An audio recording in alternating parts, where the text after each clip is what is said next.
कि मारेर झुन्डिएको जस्तो पारिएको हो कि उनी झुन्डिएर मरेका हुन्, यो चाहिँ पोस्टमार्टम रिपोर्टबाट थाहा हुन्छ। प्रहरीले नै गरेको अपराध हो, त्यसकारण प्रहरीले गरेको छानबिनबाट केही पनि निष्कर्ष आउँदैन। आज चाहिँ के छ भने सुकुमवासीहरूको हेर्नुहोस्, त्यहाँ पनि धेरै ठुलो सङ्ख्यामा दलित समुदायको व्यक्तिहरू पनि छन्।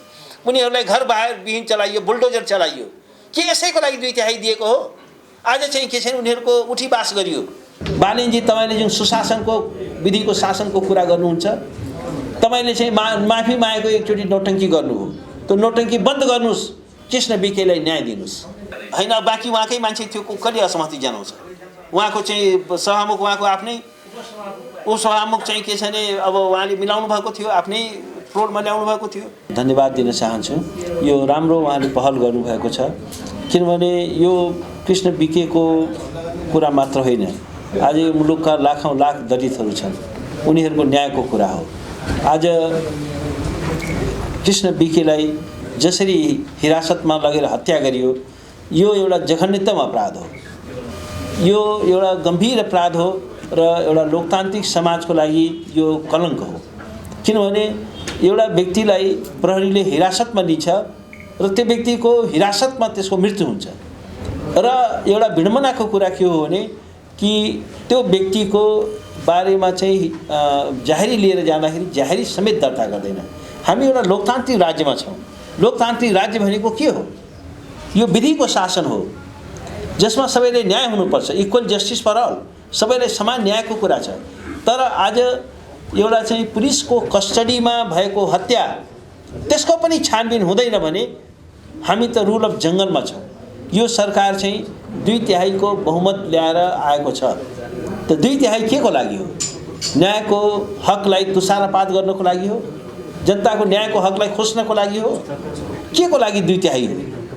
एउटा जाहेरी पनि दरखास्त, एउटा जाहेरी समेत दर्ता हुँदैन। त्यो जाहेरी पनि दर्ता नहुनुको मतलब के हो भने सरकारले के भन्दैछ भने हामी यसको छानबिन गर्दैनौँ, तिमी दलितहरू तिमीहरू यो देशको नागरिक होइन भन्न खोजा हो। के भन्न खोजेको? तिमीहरूको हत्या भए पनि त्यसको छानबिन पनि हुँदैन, त्यसमा दोषीलाई कुनै कारवाही पनि हुँदैन, त्यो भन्न खोजेको हो। र बालेनजी, तपाईँ कान खोलेर सुन्नुहोस्, तपाईँ प्रधानमन्त्री हुनुभएको छ, यत्रो ठुलो चाहिँ के छ भने जनताले तपाईँले यत्रो ठुलो सङ्ख्यामा जनताले तपाईँले मत हालेका छन् न्यायको लागि, समानताको लागि, सुशासनको लागि, तर तपाईँ के गर्दै हुनुहुन्छ? आज एउटा दलितको हत्या भएको छ, त्यसको एउटा चाहिँ छानबिन पनि नगर्ने, त्यो सुविधा तपाईँलाई छ? एउटा लोकतान्त्रिक राज्यलाई यो सुविधा, यो चाहिँ लग्जरी छ कि म छानबिनै गर्दिनँ? हेर्नुहोस्, अन्तर्राष्ट्रिय कानुनले पनि भन्छ र नेपालको कानुनले पनि भन्छ, नेपालको फौजदारी कार्यविधि संहिताले पनि भन्छ। अन्तर्राष्ट्रिय कानुनमा के भन्छ भने आइपिपिआर, अर्थात् चाहिँ के छ भने यदि कुनै अपराध घटित भएको छ भने त्यसको जाहेरी चाहिँ दर्ता हुनैपर्छ, त्यसको एउटा क्रेडिबल इन्भेस्टिगेसन, त्यसको विश्वसनीय छानबिन हुनैपर्छ। र त्यति मात्र नभएर त्यो चाहिँ छानबिनको आधारमा प्राप्त भएको प्रमाणको आधारमा if there is sufficient evidence, त्यसमा चाहिँ मुद्दा चलाइनुपर्छ, त्यसको प्रभावकारी अभियोजन पनि हुनुपर्छ र अपराधीलाई दण्डित पनि गर्नुपर्छ। तर आज चाहिँ सरकारले यो चाहिँ एउटा लोकतान्त्रिक सरकारको लागि यो कालो कलङ्क हो, यो कलङ्कको टीका हो। यो चाहिँ एउटा चाहिँ मलाई त यो धेरै पीडा भएको छ। यो एउटा चाहिँ यो जाहेरी पनि दर्ता नगर्नु, छानबिन पनि नगर्नु। हेर्नुहोस्, कस्टडीमा भएको मृत्यु भनेको चाहिँ पहिलो शङ्काको घेरामा को हुन्छ भन्दाखेरि ती प्रहरीहरू हुन्छन्। त्यो थानाका सम्पूर्ण प्रहरीहरू शङ्काको घेरामा हुन्छन्। पहिला उनीहरूलाई चाहिँ नियन्त्रणमा लिनुपर्ने हुन्छ। दायरी दरखास्त दर्ता गरेर त्यसमा ड्युटीमा भएका जति पनि प्रहरीहरू छन् ती सारा चाहिँ के छ भने लाई हिरासतमा लिएर छानबिनको प्रक्रिया अगाडि बढाउनुपर्छ र सीसीटीभीदेखि लिएर सारा प्रमाणहरू त्यसलाई चाहिँ के छ भने अनुसन्धानले कब्जामा लिनुपर्छ। र म एउटा कुरा के भन्न चाहन्छु भने कि एउटा गम्भीरतम अपराध हो र यो प्रहरीले नै गरेको अपराध हो, त्यसकारण प्रहरीले गरेको छानबिनबाट केही पनि निष्कर्ष आउँदैन। त्यो चाहिँ उन्मुक्ति दिने कोसिस गरिन्छ, त्यो अपराधीहरूलाई बचाउने कोसिस हुन्छ, उम्काउने कोसिस हुन्छ। त्यसकारण म के भन्छु भने यो घटनाको चाहिँ न्यायिक छानबिन हुनुपर्छ। यो घटनामा चाहिँ मानव अधिकार आयोगले पनि यसको छानबिन गर्नुपर्छ, फ्याक्ट फाइन्डिङ गर्नुपर्छ। यसको चाहिँ कम्तीमा पनि उच्च अदालतको न्यायाधीशको संयोजकत्वमा यो चाहिँ फ्याक्ट फाइन्डिङ मिसन चाहिँ गठन गरिनुपर्छ। यसको चाहिँ तहसम्म पुगेर क्रेडिबल इन्भेस्टिगेसन हुनैपर्छ। र एउटै कुरा म के भन्न चाहन्छु भने कृष्ण बिकेलाई न्याय हुनैपर्छ। न्यायको विकल्प छैन। आकाशै खसे पनि न्याय हुनुपर्छ। आकाश खसे पनि खसोस्, तर न्याय चाहिँ रोकिन पाइँदैन। न्यायको विकल्प छैन। त्यसकारण विधिको शासनको विकल्प छैन। तर आज यो चाहिँ मजाक गरिँदैछ। अस्ति मैले चाहिँ कृष्ण बिकेको आमालाई भेटेको थिएँ, उनको बहिनीलाई भेटेको थिएँ। आज उहाँहरू रोइरहनु भएको छ र आज उहाँहरूको चाहिँ को पछाडि कोही पनि छैन।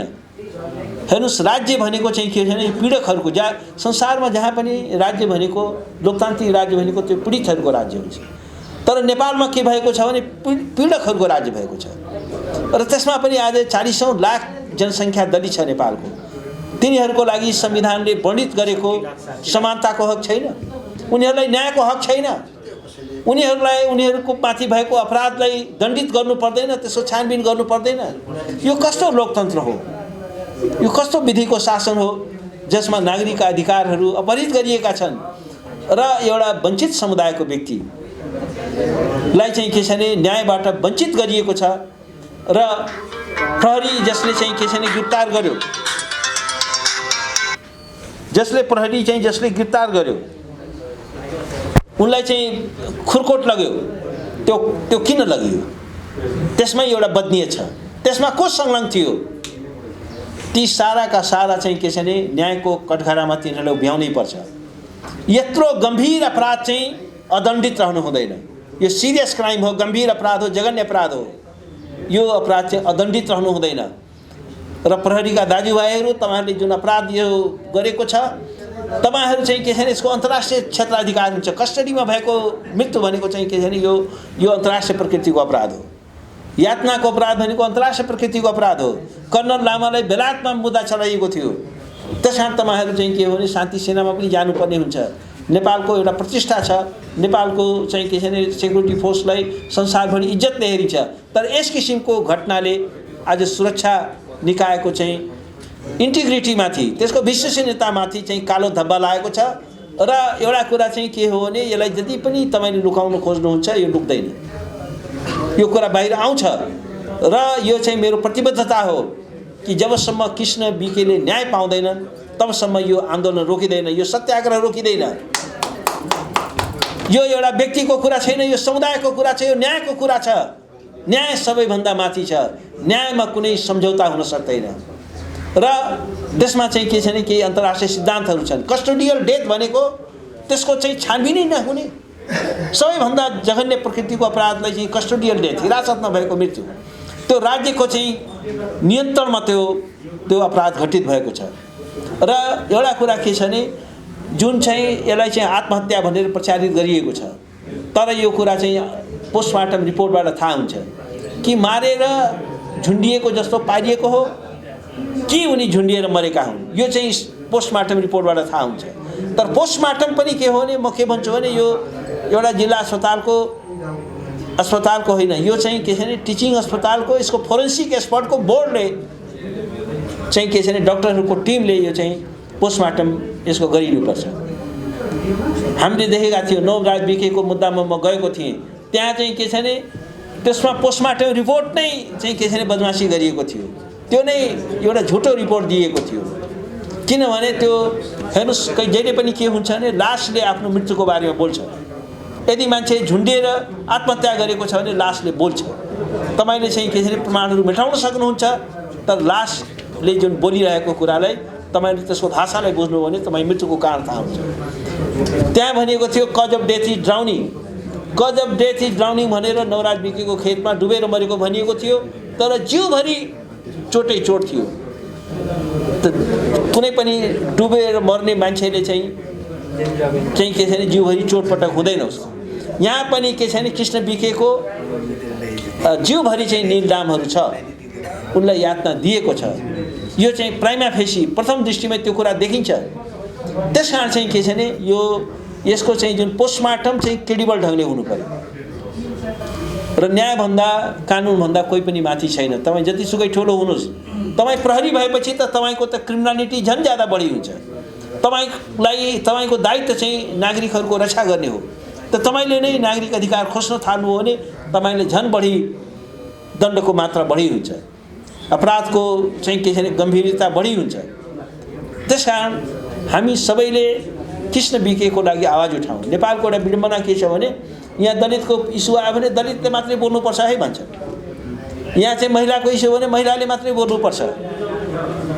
यहाँ चाहिँ अल्पसङ्ख्यकको इस्यु आयो भने अल्पसङ्ख्यकले मात्रै बोल्नुपर्छ। तर यस्तो समाजमा चाहिँ लोकतन्त्र चाहिँ स्थायी हुन सक्दैन। लोकतन्त्रको स्थायित्वको सबैभन्दा ठुलो आधार नै के छ भने एउटा राष्ट्रिय बन्धुत्व हुनु पर्यो, राष्ट्रिय भावना हुनु पर्यो। यस देशका 3 करोड नेपाली सबै नेपालको नागरिक हो र तिनीहरूमाथि यदि एकजना व्यक्तिमाथि अन्याय हुन्छ, एकजनाको न्याय खोसिँदाखेरि हामी सबैको न्यायमाथि खतरा हुँदैन। मार्टिन लुथर क्विनले भन्थे कि एकजनामाथि अन्याय भएको छ भने त्यो सबैका लागि त्यो अन्याय हो। त्यसकारण आज कृष्ण बिके माथि जुन अन्याय भएको छ, जुन उनको क्रूरतापूर्वक उनको हत्या भएको छ, कसरीमा हत्या भएको छ, उनलाई नियन्त्रणमा लिएर हत्या गरिएको छ। युद्धको बेलामा पनि यो युद्ध अपराध हुन्छ। कसैलाई पनि नियन्त्रणमा लिएर हत्या गर्न पाइँदैन। दुश्मन देशको सेनाको मान्छेले पनि नियन्त्रणमा लिएर हत्या गर्न पाइँदैन। उनी त आफ्नै देशका नागरिक थिए, एउटा निहत्था नागरिक थिए। उनलाई नियन्त्रणमा लिएर चाहिँ के छ भने उनलाई हत्या गरियो र राज्यको बदनीयत त्यहाँनिर देखिन्छ।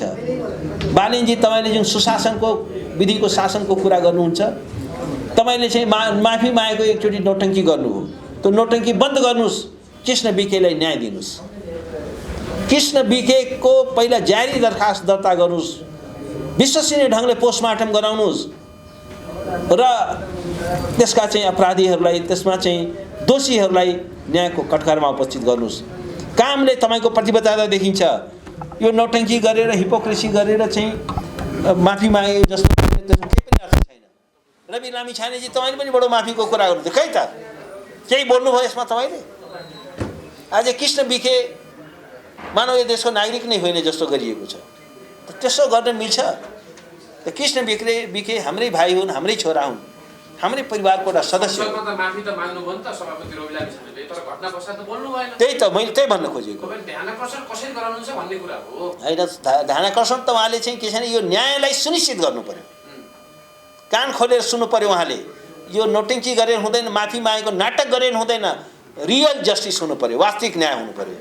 टोकन जस्टिसले हुँदैन, यो प्रतीकात्मक कुराले हुँदैन। हामीलाई रियल जस्टिस चाहिएको छ, जेन्युइन जस्टिस चाहिएको छ। अपराधीलाई हामी दण्डित भएको हेर्न चाहन्छौँ। अपराधीको ठाउँ त्यो कारागार हो, त्यो प्रहरी चौकी होइन। तर दिनेशजी, समस्याको विषय कहाँनिर पनि आयो भने केन्द्रबाट उच्च पदाधिकारी पनि पठाउनु भएन क्या खुलकुट प्रहरी चौकीमा। किनकि हिरासतमा म गएर जहाँनिर कृष्ण बिके झुम्बिएको भनिएको थियो त्यहाँ भित्र गएर हेरेर आएको छु। 4 दिन बसेर रिपोर्टिङ गरेर आएको छु म त्यहाँनिर। जिल्ला प्रशासन कार्यालय सिन्धुलीले हलुका रूपमा लिनु, यहाँबाट उच्च अधिकारी छानबिनको लागि नपठाउनु, सामान्य छानबिन समिति बनाएर पठाउनुले यो त होइन। यसमा चाहिँ राज्यको बदनीयत देखिन्छ, राज्यको आपराधिक चरित्र उजागर भएको छ। यसबाट के देखिन्छ भने राज्यले रियल जो अपराधीहरू छन् तिनीहरूलाई बचाउन चाहन्छ, तिनीलाई उब्काउन चाहन्छ। त्यसकारण चाहिँ के हो भने हेर्नुहोस्, म त स्पष्ट रूपमा भन्न चाहन्छु, यो प्रहरीको चाहिँ प्रहरीले जाँच गरेर हुँदैन।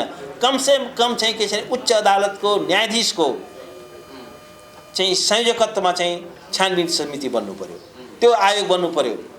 अहिले कानुनी लडाइँमा हुनुहुन्छ परिवार, आय स्रोत एकदमै निकै कम छ, तपाईले कसरी सहयोग गर्नुहुन्छ? अब कानुन लडाइँ लड्न पनि त उहाँहरूले गाह्रो होइन। हामी कानुन, मैले भनेको छु, मैले जस्तो जाहेरी दरखास्तमा मेरो पनि इनपुट छ, मलाई पठाउनु भएको थियो, मैले धेरै त्यसमा आफ्नो तर्फबाट थपथाप गरेँ। अब अहिले चाहिँ के हो भने एउटा कुरा के हो भने यो चाहिँ दर्ता हुनै पर्यो, दर्ताको लागि हामी आवाज उठाउँ। यदि भएन भने त्यसको लागि चाहिँ यो उच्च अदालत पाटनमा हामी चाहिँ के छ भने परमादेशको रिट लिएर जाउँ। त्यो रिट लिएर जानुपर्छ र त्यसमा म निःशुल्क कानुनी सहायता उपलब्ध गराउन मेरो प्रतिबद्धता छ। म जति पनि यो दलित समुदायको मुद्दा छ मैले सबै निःशुल्क लडेको छु, प्रो बोनो लडेको छु। म चाहिँ यहाँबाट उसमा रुकुम पनि गएको थिएँ, वहाँ पनि गएको थिएँ म। यो सुर्खेत पनि गएको थिएँ, अङ्गिरापासीकोमा पनि गएको थिएँ। त जति पनि यस्ता मुद्दाहरू आउँछन् यसमा चाहिँ मेरो निःशुल्क सहयोग हुनेछ। मेरो चाहिँ सहयोग त्यही रहनेछ। र फेरि म के भन्न चाहन्छु भने सरकार तिमी अलिकति होसमा आऊ। यसरी यो चाहिँ ढाँटेर छलछाम गरेर हुँदैन। यो न्यायको चाहिँ के छ भने यो अपराधी चाहिँ के छ भने पानी मुनि गए पनि छोड्न मिल्दैन। न्यायकोबाट कोही केही समयको लागि लुक्न सक्छ तर सधैँको लागि भाग्न सक्छ। तपाईले भने जस्तो गरी तपाई त एउटा अधिवक्ता पनि हो, भने जसो गरी हुन सकेन देशमा। अहिले हेर्नुस् त प्रधान न्यायाधीश यो नियुक्ति विषयमा अब अहिले हेर्नुहोस् न, न्यायाधीशै अब यहाँ एउटा यस्तो मुलुक भयो 2/3 बहुमत उहाँलाई चाहिँ मुलुकमा सुशासनको लागि न्यायको लागि पो दिएको हो। तर आज हरेक ठाउँमा तोडफोड हुँदैछ। अध्यादेश ल्याएर आज न्यायपालिकामा कु गरियो। आज चाहिँ के छ भने सुकुम्बासीहरूको हेर्नुहोस् त्यहाँ पनि धेरै ठुलो सङ्ख्यामा दलित समुदायको व्यक्तिहरू पनि छन्। उनीहरूलाई घर बाहिर विहीन चलाइयो, बुलडोजर चलाइयो। के यसैको लागि 2/3 दिएको हो? आज चाहिँ के छ भने उनीहरूको उठीबास गरियो। त्यसमा चाहिँ सबैभन्दा ठुलो सङ्ख्या दलितहरूको छ, भूमिहीनहरूको छ, गरिबीको रेखामुनि रहेका व्यक्तिहरूको छ र उनीहरूमाथि चाहिँ सिस्टमेटिक ढङ्गले एट्याक गरिएको छ। र प्रधानमन्त्रीलाई संविधानको कुन चाहिँ धाराले, कानुनको कुन चाहिँ दफाले उहाँलाई त्यो अधिकार दिएको छ कि तुरुन्तै गएर यो बस्ती भत्काउनु? पहिला त के छ भने पहिचान हुनु पर्थ्यो। उहाँले आफैले पनि चाहिँ के छ भने आफ्नो चुनावको बाचापत्रमा पनि र चुनाव जितेर आएर जब जुन दिन उहाँले शपथ ग्रहण गर्नुभयो त्यो दिन पनि यो बुँदा नम्बर 91 मा 100 बुँदे ल्याउनु भयो। त्यसको बुँदा नम्बर 91 मा के भन्नुभयो भने 100 दिनभित्र सुकुम्बासीहरूको चाहिँ भेरिफिकेसन गरिनेछ, प्रमाणीकरण हुनेछ र त्यसको 1000 दिनपछि अनि चाहिँ यिनीहरूको व्यवस्थापन हुनेछ। आज दलित समुदायहरू त्यहाँ पनि आक्रमणमा परेको छ, किनभने सबैभन्दा गरिबीको रेखामुनि रहेको समुदाय एउटा दलित समुदाय पनि हो। उनीहरू भूमिहीन छन्, जीविकाको हकबाट वञ्चित गरिएका छन्। बालेन सरकारले सुकुम्बासीको उठीबास गर्यो, व्यवस्थापन होइन विस्थापित गर्यो। अब अहिलेसम्म कहाँ व्यवस्थापन गर्यो? उठीबास गर्यो र संविधानलाई मिचेर, कानुनलाई मिचेर गर्यो। कुनै विकल्प हेर्नुहोस्, पहिला त विकल्प दिनु पर्थ्यो नि त। कुनै पनि नेपालको अदालतले पनि बोलेको छ, सर्वोच्च अदालतले बोलेको छ, कानुनले पनि बोलेको छ, पहिला विकल्प देऊ, विकल्प उनीहरूको बन्दोबस्त गर। अब यहाँ के छ हेर्नुहोस्, ती बालबालिकामा ठुलो सङ्ख्या दलित बालबालिकाको पनि छ। उनीहरूको घर भत्काइयो तर ती बालबालिकाहरू स्कुल जान पाए त भोलि बिहान? आज चाहिँ के छ भने गरिब तबकाको बस्ने त्यो विद्यालयलाई नै बुलडोज गरियो। त्यसमा करिब 300 विद्यार्थी पढ्थे। तिनीहरूको इनरोलमेन्टको के व्यवस्था गरियो? होल्डिङ सेन्टरमा लगेर होइन, होल्डिङ सेन्टर होइन, कतिजनाले होल्डिङ सेन्टरमा कति गर्यो, कति प्रचारको लागि गर्यो। ती बालबालिकाहरू जसो भन्नुहोस् न, तपाईँ यहाँ चाहिँ कुपनटोलको स्कुलमा पढ्दै हुनुहुन्छ।